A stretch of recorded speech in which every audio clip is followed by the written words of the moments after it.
In 44 BC, Julius Caesar walked into the Senate smiling. He didn't know these would be the last steps he'd ever take. He didn't know that behind those smiling eyes were not just traitors, but killers. He was stabbed 23 times, and each stab bore a familiar face: friends, allies, people whose rise he had personally made possible. He had lifted them from the shadows into the light, but they no longer feared him. That's when his downfall began, not because his power vanished, but because his presence, his aura of fear, faded. And once fear fades, it never comes back. People don't wait for you to get weak before they attack. They just wait for the moment they feel you're no longer dangerous, when your silence is no longer seen as patience, but interpreted as powerlessness. And this is where the danger of ignoring disrespect begins. Silence isn't always strength. Sometimes it's just an unspoken confession that you have nothing to fight with, that all your calm is just a mask for emptiness, or worse, for the collapse you're trying to hide behind a smile. People test your respect instinctively, like wolves biting each other's ears, not to kill, but to measure strength. If the other doesn't fight back, he's marked as the weaker one. Every society works this way. At home, at work, among friends, in politics, even in love. Every time someone mocks how you speak, how you look, what you believe, then watches silently for your reaction. They're not joking, they're observing. Will you respond or stay quiet? Because responding isn't about ego. It's about protecting your psychological presence. Every time you stay silent when you should speak, you raise a new silent enemy. Not because they hate you, but because you've taught them you have no stance, no blade, not even a thorn to guard your territory. Think about that moment. Your manager makes a joke at your expense in front of the team. Everyone watches you, not to see how smart you are, but to see how you'll react. If you laugh, the moment becomes socially acceptable. If you stay quiet, it becomes psychologically acceptable. But if you respond calmly, confidently, without rudeness, everything shifts, because no one respects silence that's repeated too often. Not because they're evil, but because humans respect what checks them. We crave boundaries, even if we complain about them. People like you when you're kind, but they only respect you when they know you're capable of not being kind when necessary. This is Machiavelli's philosophy. He wasn't against respect, he was against ignoring the first moment of violation. He believed the first moment your presence is tested is the only moment that matters. Every second after that, you lose leverage. It's like a man standing on a ledge. The closer someone moves toward him, and the longer he stays quiet, the more that person assumes they can keep pushing until they throw him off. That's why Machiavelli wrote, "He who does not show his claws will be assumed to have none." He didn't mean to encourage harm, but presence, a reaction, a voice, even without raising it. To simply be capable of replying is often enough to stop others from stepping over you. And this is what Harold Godwin, King of England, failed to understand. During a battle, he saw his enemy stuck in the mud.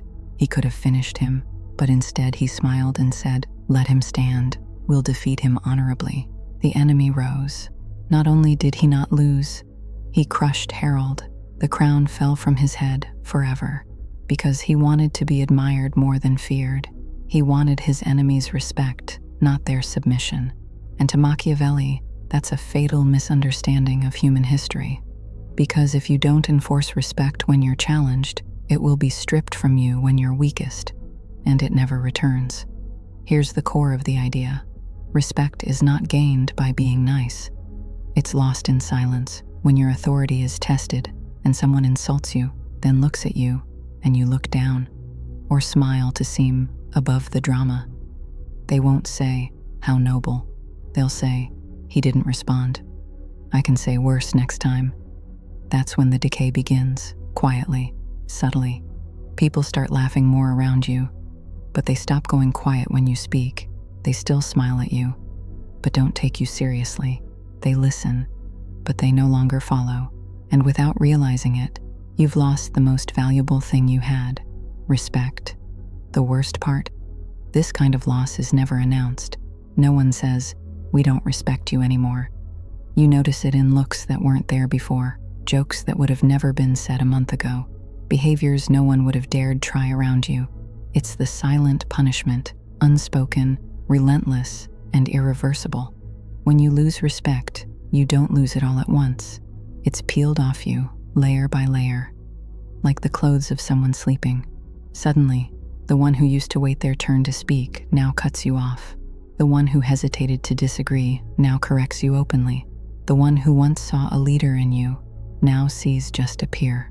No one tells you this, but you feel it. You look in the mirror, you look the same, but that shadow of command that used to follow you, gone. And that's the hardest part about respect. It's not taken by hand, it's imposed by presence. Presence doesn't come from words, it comes from your reactions. People don't read your intentions, they read what you do when challenged. What did you do when someone mocked your name, your work, your existence? Did you speak? Did you walk away? Did you confront it? Or did you just smile that empty smile, the one we all label inside as, "I'm above responding"? But the truth is, no one hears your inner nobility. They just see someone too afraid to react, dressed in the robes of fake forgiveness. And that's when the downfall begins. Quiet, polite, but brutal. No one slaps you. They just walk past you as if you were invisible. Or worse, visible but weightless. Machiavelli said, "The first insult you ignore becomes a habit." Yes, a habit for them, not for you. Because once people get used to crossing you, there's no easy way back. Later, if you try to reclaim your ground, the price will be higher. Why? Because your past silence raised the ceiling for what they think they can get away with, and any late reaction will feel petty. Like a child's tantrum, not a man's strength. If you let 10 insults slide, then snap at the 11th, people won't say, "He's finally standing up." They'll say, "What's his problem?" Because they no longer associate you with power, only with quietness. And when you finally break it, you seem out of character. That first moment wasn't just a test. It was the only test. Every moment after, people build behavior around what happened that first time.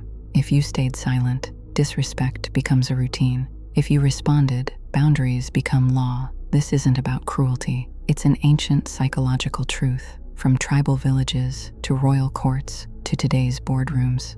Let's bring it closer. During the French Revolution, King Louis XVI stood in court, facing people who once bowed to him. Now they mocked his voice, his walk, his way of speaking. This was a man whose word once meant death. Now he was a punchline. Why? Because when they first questioned his authority, he said nothing. Even when jailed, he believed staying calm would bring things back to normal. But respect doesn't come back, it gets replaced. And society doesn't wait. Once your authority collapses in their eyes, it's gone forever, unless you earn it back with a force you may no longer have. Even now, in our time, when a public figure apologizes for something they didn't need to apologize for, we all feel it. We know they lost something, not because they were wrong, but because they bent when they should have clarified, not bowed. Because bowing, even when it's noble, invites disrespect. People, like wolves, smell hesitation, and they chase it. This doesn't mean every challenge deserves a war. Sometimes a look is louder than a shout. Sometimes silence is strategy, but only if you're truly capable of responding, and choose not to. If you don't have the ability to respond at all, your silence isn't wisdom, it's helplessness. And the difference between the two isn't in your words, it's in the feeling you leave in the room. Do people feel you're someone who can end the noise, or someone they can ignore? That's the true measure. That's why Machiavelli never called for blind cruelty. He called for sharp intelligence, to know when to stay calm and when to burn like fire. Not to show your claws all the time, but to make sure people know you have them, even if they've never seen them. To carry that quiet mystery, the kind that makes others hesitate before making a cheap joke at your expense, before mocking you casually, before laughing when you drop something without apologizing. That presence can't be bought. It's built through your small reactions. Every test is an opportunity to build your aura or to lose a brick from it, until one day you're completely exposed. In a world that teaches people to be liked, where children are told to smile, Teenagers are told kindness wins hearts, and adults are sold the idea that empathy is the secret to healthy relationships. Machiavelli stood on the opposite shore and said, "All of that is beautiful, but useless if it isn't backed by fear." Not fear in a toxic, aggressive sense, but fear as in weight, presence, the kind of presence that keeps you from being stepped on, the kind that ensures you're not seen as just a nice person, but someone whose entrance into a room makes people adjust their tone, change their posture, and choose their words carefully. Not because you're mean, but because you exist, with gravity. That silent power is louder than any voice. At the end of this path, there are only two options. You're either the liked one who gets laughed at, or the respected one who's taken seriously. Love can be bought, respect can't, because love comes from desire, but respect comes from fear. If you think people will respect you after they like you, try smiling the next time someone humiliates you. Then watch how much harder they laugh the next time. But if you understand the game, you'll realize that the first test is your only chance. Don't waste it. Respect isn't a luxury. It's a matter of existential survival. Since humans first stood upright, we've distributed respect the same way animals mark territory. Not based on love, but based on fear, weight, and perceived status. Even within families, within love itself, this instinct exists. Who makes the children go quiet when they enter the room? Who does everyone listen to when they speak? It's not always the father. Sometimes it's the grandfather. Sometimes the older sibling. And sometimes someone not older at all, but someone whose presence is deeper. Anyone raised in a natural social environment knows this. Respect doesn't come from your role. It comes from your psychological presence, and that presence isn't measured by words, but by those quiet seconds where everyone stops talking when you begin to speak, not because you asked, but because they felt. You must be heard. People don't treat you based on what you believe about yourself. They treat you based on what you trained them to believe. If you trained them that you stay silent when insulted, they'll keep pushing. If you taught them that you laugh when mocked, they'll stop taking you seriously. If you forgive everything, they'll try everything. Until one day, you explode inside and try to say enough, but no one's listening. Not because your voice is too soft, but because your status has shrunk. That is the most dangerous moment in a person's life. Not when they are insulted, but when they realize they helped enable that insult with their silence. At that point, a person withdraws. They isolate. They start acting out. But by then, it's too late. Machiavelli knew this moment well. He saw it as the end of the game, because it never happens suddenly. It's built silently, one step at a time. Ask yourself, how many times has someone laughed at you and you smiled to appear mature? How many times did you swallow a petty insult in public just to avoid being seen as dramatic? How many times did you look down, hoping the moment would pass, instead of facing it? Those moments where you felt broken inside, but smiled outside. Those are the exact moments that shaped how others saw you. And unfortunately, that image doesn't die easily, because people, like machines, store experiences, and they replay them in every future interaction. If they once saw you as a victim, it's hard to ever see you as a leader again, unless you do something extraordinary. But what does this actually mean? Should we become aggressive? Should we clap back at every comment? Carry metaphorical swords into every discussion? No, Machiavelli wasn't naive. He knew that loud aggression often reveals weakness. True power, he said, comes not from showing force, but from possessing it and choosing your moment. You don't respond to everything, only to the moment that defines the relationship. The first test, the first belittlement, the first disrespect. The mistake most people make is thinking, forgiveness in the beginning shows my nobility. People will like me more. Maybe they do, but they won't respect you. And in a world ruled by interests, those who aren't respected get eaten, not by claws, but by exclusion, by silent laughs, by not being consulted, by being left off invitations, by being silently pushed aside, without ever being told, we don't see you as worthy, but you feel it, you know it, and it never leaves you.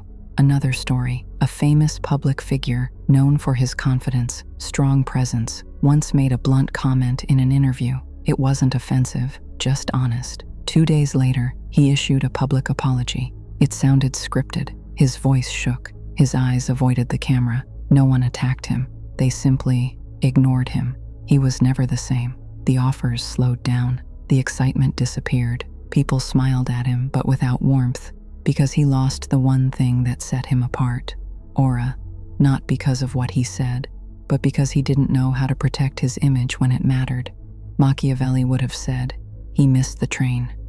And in life, some trains don't stop twice. They slow down for a moment, look at you, and if you don't get on, they never come back. You, hearing this now, might be thinking of that moment, a word that still haunts you, a laugh that still burns, a situation where you felt broken and didn't fight back. Maybe tonight you'll relive that memory and wish you'd said anything. But regret is pointless if it doesn't turn into action. Respect isn't just one moment, it's a series. If you failed once, you can recover. But only if you understand the rule. You must rebuild your image from the inside. You must believe you can reclaim your presence. Stop minimizing it. Stop telling yourself, it doesn't matter. It does matter. Otherwise, you wouldn't still be listening. Machiavelli wasn't a teacher of morality. He was a teacher of survival. He knew this world doesn't reward good intentions. It rewards right action. And right here doesn't mean aggressive. It means decisive. It means saying, that's enough, and saying it when it matters, not after your value has faded. In a world that claps for noise, Machiavelli chose to be the echo. An echo doesn't need to shout. It's heard because its source is real, solid, authentic. He wasn't made to please. That's why he lasted. Now picture this. You're standing in a room surrounded by glass walls. Everyone sees you. They're watching, testing you, not with words, but with silence. Someone smiles at you, but it feels strange. Is it warmth or condescension? Someone claps at your words, but their applause is hollow, empty. Someone tells a joke that hits too close. Not funny, just unsettling. And all they wait for is one thing, not your words, your reaction. Will you allow it? Will you laugh along to stay liked? Or will you hold your silence in a way that makes them rethink their foolishness? That moment is the test, not a bloodbath, not a dramatic scene, but the moment that defines one essential thing: your weight. People won't tell you they've changed how they see you, but you'll feel it. Something inside will whisper like a soft bell, you didn't do what you should have. And worse than being insulted is realizing you helped that insult happen by staying quiet. At that point, the anger isn't at others, it's at yourself. That's why Machiavelli doesn't hand you a sword. He hands you a mirror to make you look back and ask, how many times did I lose myself trying to be liked? How many times did I run from conflict, only to discover I was neither liked nor respected? How many times did I think silence would protect my image, but it was erased by one laugh from someone who never cared? Life doesn't reward the runner, it rewards the one who stands, not the one who stays calm when tested, but the one who knows when silence is wisdom, and when it's betrayal of the self. Don't be the one whose quiet is mistaken for emptiness.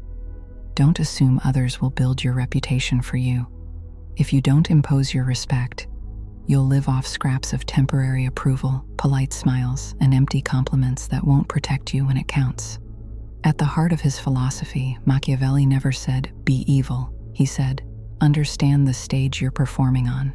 Don't be an actor in a play directed from behind the curtain. Either write the script or be written into it. Either impose yourself or be reshaped into what makes others comfortable. In a world obsessed with being liked, Machiavelli chose to be respected, because affection can be bought, but respect, you either command it or it is taken from you forever. This isn't cruelty, it's a survival compass. Take it or walk blind without it.